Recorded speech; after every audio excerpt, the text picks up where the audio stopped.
ফুলুই শ্যামবাজার নামক গ্রামে তিনি গিয়েছিলেন। তো ওখানে প্রায় 7 দিন তিনি ছিলেন।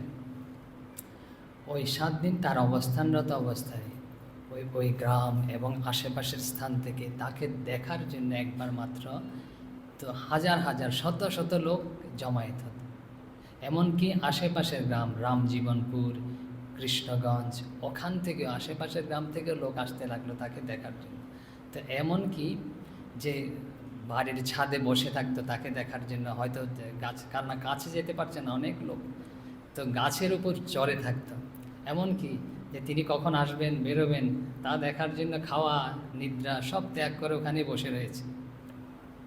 তো কেন তাকে দেখার জন্য এত হচ্ছে? তো সব জায়গায় রটে গেছে।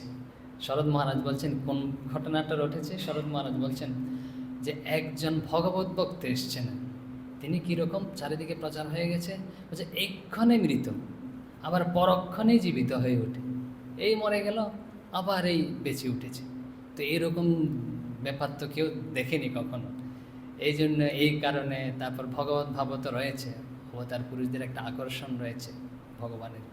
তো এইসব কারণে তাকে দেখার জন্য ওখানে হাজার হাজার লোক হচ্ছে, শত শত লোক হচ্ছে। আমরা বলতে পারি, সংখ্যাটা বলা নেই, আমরা বলছি আর কি। কেন বলছি? কারণ গাছে চড়ে অপেক্ষা করা, শরৎ মহারাজ বলছেন ঘরের ছাদেও সে বসে রয়েছে ঠাকুরকে দেখার জন্য।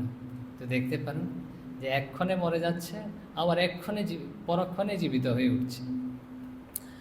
তো আমরা বলতে পারি যে গ্রামের লোক তো তারা বুঝতে পারে না সমাধি কী জিনিস, বুঝতে পারছে না, ওই জন্য ওই সমাধিটাকেই মৃত্যু মনে করছে। তাতে শহরের লোক, তিনি যখন কলকাতায় ছিলেন, কলকাতাতে থাকতেন, তো কলকাতায় যে ডাক্তাররা, বিশিষ্ট ডাক্তাররা তিনি যখন গভীর সমাধিমগ্ন হতেন তাকে পরীক্ষা করে দেখেছে। কীরকম পরীক্ষা করে দেখেছে? এই চোখের যখন সমাধিস্থ রয়েছেন গভীর সমাধিমগ্ন, তখন চোখের পাতা নড়ছে কিনা। চোখের পাতা নড়ছে না, তাতেও ক্ষান্ত হয়নি, চোখের ভিতরে আঙুল দিয়ে রেখেছে, ভিতরে যে কালো আছে না, তো ওটাতে দিয়ে দেখেছে ওটা নড়ছে কিনা, তবুও নড়ছে না। আরও কি দেখেছে? যে হৃদয়ের স্পন্দন, হৃদয় চলছে কিনা, স্পন্দিত হচ্ছে কিনা, পরীক্ষা করে দেখেছে, না স্পন্দিত হচ্ছে না।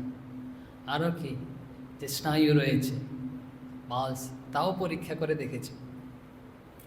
তো সব কিছুতে বাইরের শরীরে সব একদম মৃতের লক্ষণ সব প্রকাশ পাচ্ছে। তো যে ওরা যে গ্রামের লোক বুঝতে পারেন, তার এই শহরের লোক যারা একদম চিকিৎসা শাস্ত্রে, চিকিৎসা বিজ্ঞানে পারদর্শী, তারাও ধরতে পারছে না যে ব্যাপারটা আসলে কি করছে। তো এই জন্য আমরা দেখব যে পার্থক্যটা কোথায়।